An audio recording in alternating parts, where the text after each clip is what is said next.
এই দেখো নবমীর দিন রাতে ঠাকুর দেখতে বেরিয়ে পড়েছি। অনেকটাই অন্ধকার, রাস্তায় টোটো আসছে, টোটো করে যাব। আর এই দেখো চলে এসেছি। লাইটিং প্যান্ডেলটা দেখো কত সুন্দর ফুল দিয়ে সাজিয়েছে। আমার তো খুব ভালো লেগেছে। তোমাদের কেমন লাগছে কমেন্টে অবশ্যই জানাবে। এই দেখো মায়ের এখানে পুজো হচ্ছে, সন্ধ্যা আরতি।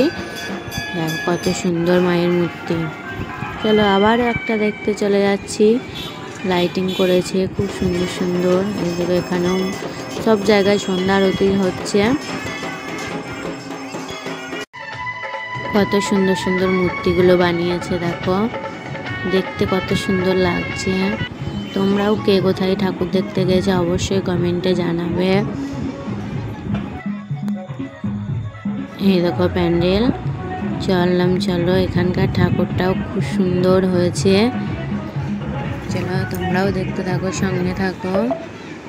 এই দেখো প্যান্ডেলটা। চলো ভিতরে গিয়ে তোমাদেরকে ঠাকুরটা দেখাই। এক একটা মায়ের মূর্তি দেখতে এক এক রকমের, তা এতটাই সুন্দর সুন্দর ঠাকুর হয়েছে এবছরে। তাও প্রচুর ঠাকুর দেখতে পারিনি। পুচকু সোনামা কাঁদছিল, ছোট বাচ্চা ওই জন্য দাদা বৌদি সব একসঙ্গে গিয়েছিলাম। এই দেখো অনেকেই ঠাকুর দেখা হয়নি, একদিনই গিয়েছিলাম ঠাকুর দেখতে, প্রত্যেকদিন যাওয়া হয়নি। অনেকটাই সমস্যার মধ্যেই ছিলাম, তা খুবই আনন্দ হয়েছে।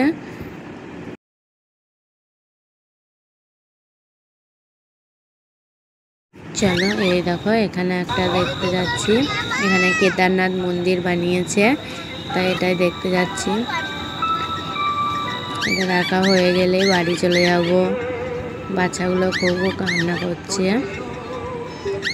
সামনে দাদা বসে আছে, ওইদিকে আমার কর্তামশাই বসে আছে। চলো এই দেখো চলে এসেছি। কত সুন্দর লাইটিংটা করেছে। এই দেখো চারপাশটা তো ফুল দিয়ে সাজিয়েছে।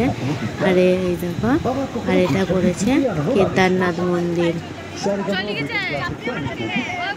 এখানে একটা বড় সাহার করেছে। ওই দেখো এটা কেদারনাথ মন্দির। চলো ভিতরটাও দেখায়। আমার ভিডিও যদি ভালো লাগে লাইক কমেন্ট শেয়ার করবে, চ্যানেলটা সাবস্ক্রাইব করবে।